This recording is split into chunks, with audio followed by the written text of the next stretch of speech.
Today we're going to read Wolf Pack.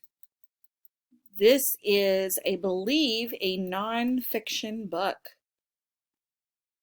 Guess what it's about?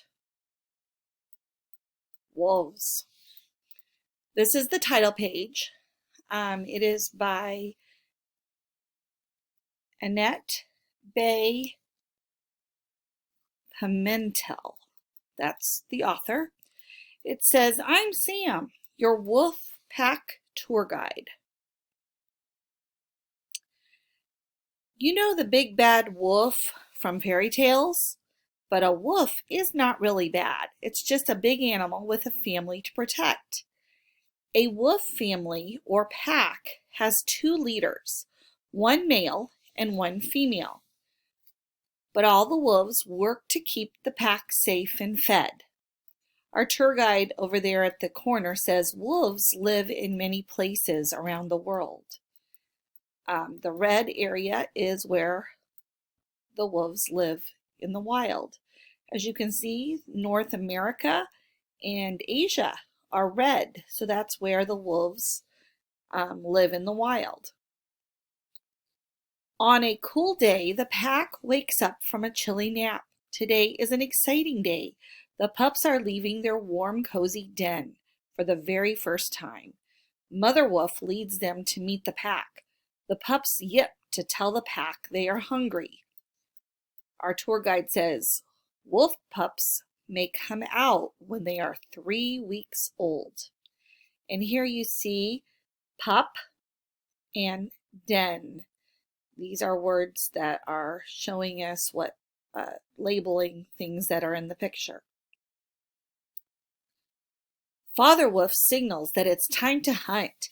The pack jumps up and moves out quickly, but one big wolf, the Pup Sitter, stays behind.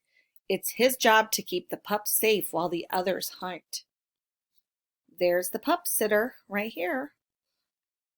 And our tour guide says not many animals will attack a big wolf.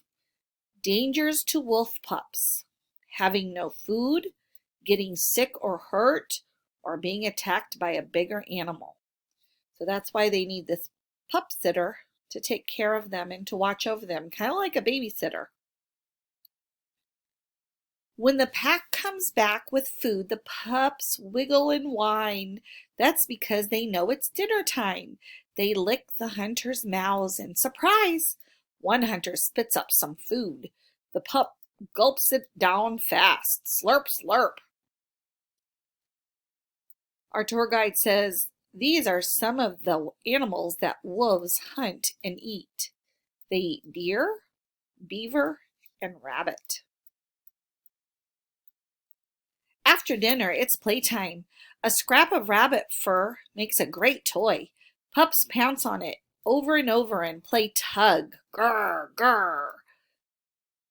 Our tour guide says, pups play to practice being grown-up wolves.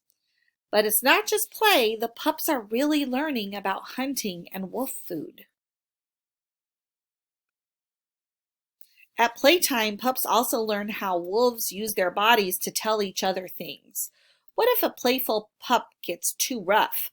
A big wolf opens her mouth wide and puts her teeth over the pup. It doesn't hurt, but the pup knows it means calm down.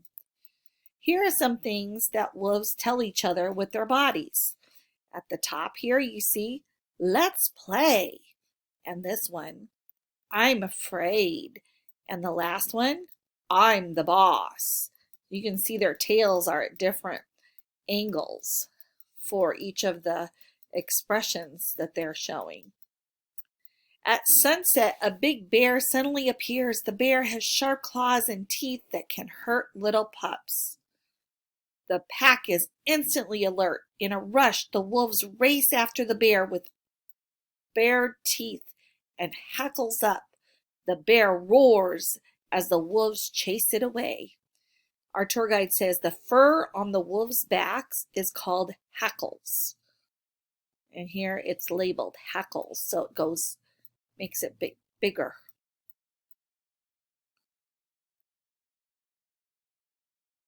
Finally, the bear is gone, so the danger is over. The little pups tumble out of hiding places. Then Mother Wolf and her pups howl as if to say, "We're all safe now." Their howls tell the rest of the pack to come home. Wolf cousins, did you know dogs are related to wolves? Sometimes your pet may even act like a wolf. In the back of our book, it says, "Let's visit the wolves, visit a wolf pack, see how the grown-up wolves care for their pups, and watch members of the pack work together." The end.